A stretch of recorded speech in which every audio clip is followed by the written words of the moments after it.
এই স্টাইলের cake Sweden, Iceland, Scandinavian দেশে ফিকা বা নাস্তায় খাওয়ার জন্য খুব জনপ্রিয়। এটার কোনো ফ্রস্টিং দরকার নেই, যা কফিকে চমৎকারভাবে কমপ্লিমেন্ট করে, আবার এমনিও খুব মজা। সো আপনারা যার সাথে এই কেকটা খেতে চান, যাকে বানিয়ে দেওয়ার জন্য আবদার করতে চান, তাকে তাড়াতাড়ি ট্যাগ করে ফেলুন। আমি এই কেকটা করেছি চুলাতে আর এটা করেছি ওভেনে। চুলারটাই বেশি ইভেনলি কুক হয়ে মাঝখান দিয়ে ফুলেছে, আর ওভেনেরটা এক সাইড দিয়ে একটু বেশি ফুলেছে। চুলাতে এই কনভেকশন ওভেনের যে কন্ডিশনটা তৈরি করেছি, সেটাতে আমি পাত্রটা ইউজ করেছি স্টেইনলেস স্টিলের, ঢাকনাটা করেছি কাস্ট আয়রনের, আর মোল্ডের ম্যাটেরিয়াল, এই সব কিছু মিলিয়ে আমার 40 মিনিটের মতো লেগেছে। যদি এখানে অন্য কোনো ম্যাটেরিয়াল ইউজ করা হয়, যেমন লোহার তাওয়া বা অ্যালুমিনিয়ামের সসপ্যান, এগুলো করলে কিন্তু টাইমিংটা একটু ডিফারেন্ট হবে।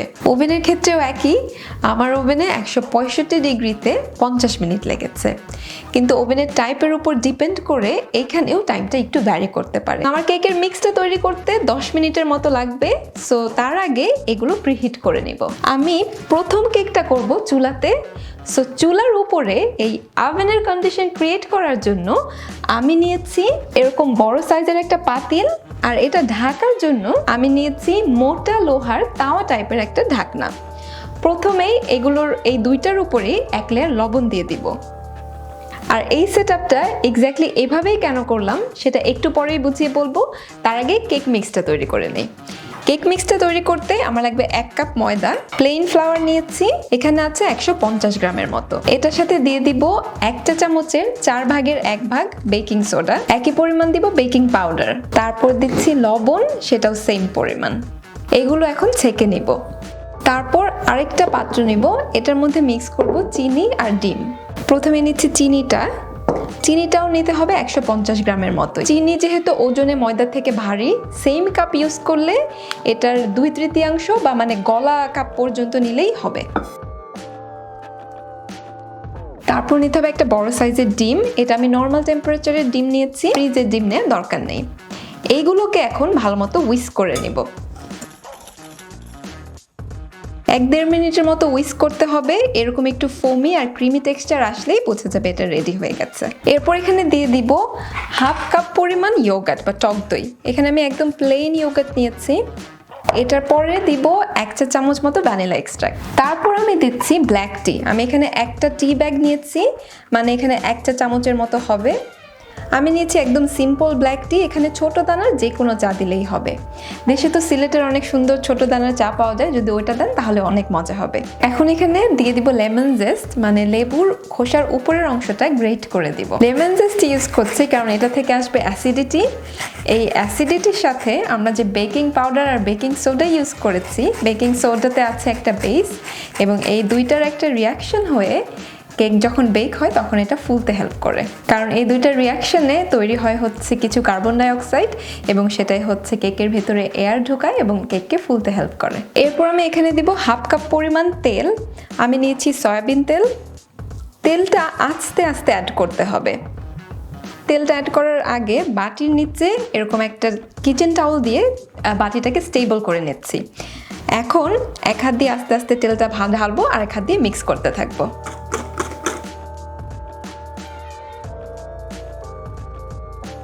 এখন একদম লাস্ট মিক্সিং। এখন এখানে ময়দাটা যে প্রিপেয়ার করে রেখেছিলাম এটা অ্যাড করে দিব। এটা এখন একটু ভালো মতো মিক্স করতে হবে। এটা করতে কিন্তু বেশ ভালোই শক্তি লাগে, সো এটা একটু শক্ত হাতে মিক্স করতে হবে। এখন এটা করা শেষ। এখন এটা খুব তাড়াতাড়ি মোল্ডে দিয়ে বেক করতে দিয়ে দিব। এরকম একটা মোল্ড নিয়েছি, আপনারা যদি অ্যালুমিনিয়ামের সসপ্যানও ইউজ করেন তাহলেও খুব ভালো হবে। প্রথমেই এই মোল্ডে তেল ব্রাশ করে নিব। মোল্ডের চারপাশে এবং নিচে দিয়ে সয়াবিন তেল আমি ব্রাশ করে নিচ্ছি। কেকের নিচে দিয়ে দিব এরকম একটা বেকিং শিট। সো এটা এখন আমি এই মোল্ডের সাইজ অনুযায়ী কেটে নিব।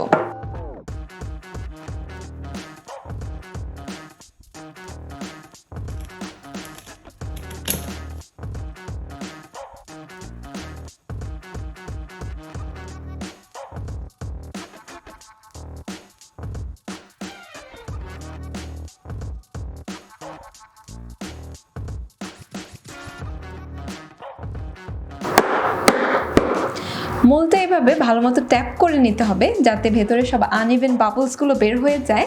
তাতে কেকটা খুব সুন্দরভাবে বেক হবে এবং ফ্লাফি আর স্পঞ্জি হবে। এখন কেকটা বেক করার পালা। প্রথমেই আমি এরকম একটা মেটাল স্ট্যান্ড দিয়ে দিব এই পাতিলে। এতে করে পাতিলের নিচে এবং লবণের লেয়ারের সাথে এই মোল্ডের একটা গ্যাপ থাকবে। এটা খুব ইম্পর্টেন্ট, আদারওয়াইজ কিন্তু নিচে থেকে কেকটা পুড়ে যাবে।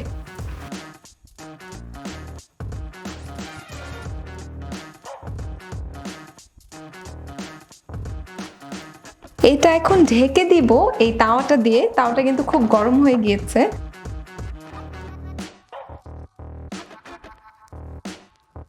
এখন বলি এখানে লবণ কেন ইউজ করেছি। লবণ হচ্ছে খুব হাই হিট অ্যাবজর্ব করে আর অনেকক্ষণ ধরে গরম থাকে। এতে করে উপরে থেকেও হিট আসবে সুন্দরভাবে এবং উপর এবং নিচ থেকে কেকটা নাইসলি বেক হবে।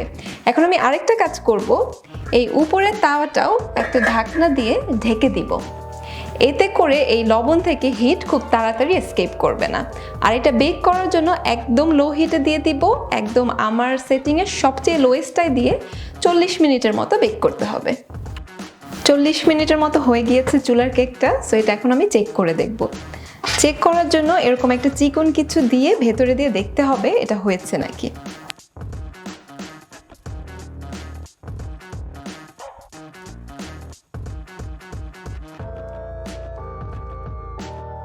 এটা একদম ক্লিন এসেছে, তার মানে আমার কেক এখন হয়ে গিয়েছে।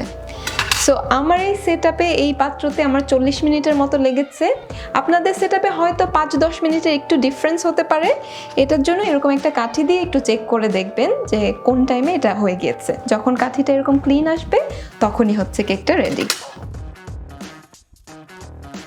কেকটা খুব নাইসলি হয়ে গিয়েছে, কিন্তু এটা এখন খুব গরম। সো এটা আগে প্রথমে ঠান্ডা করতে দিতে হবে, তারপর আমরা সার্ভ করব।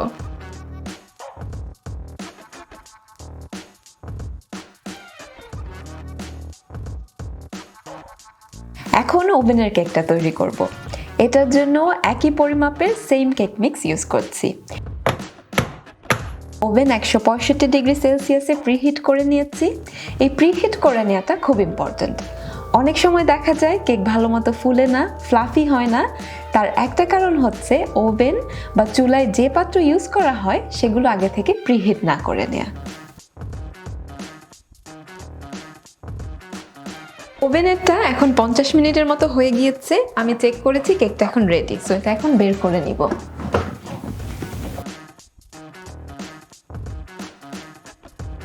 খুব সুন্দরভাবে হয়েছে, অনেক সুন্দর ফুলে উঠেছে। শেপটা একটু ডিফারেন্ট হয়েছে চুলাটা থেকে। সো এটাও এখন ঠান্ডা করতে দিব। দুইটা কেকই ভালো মতো ঠান্ডা হলে তারপর সার্ভ করব।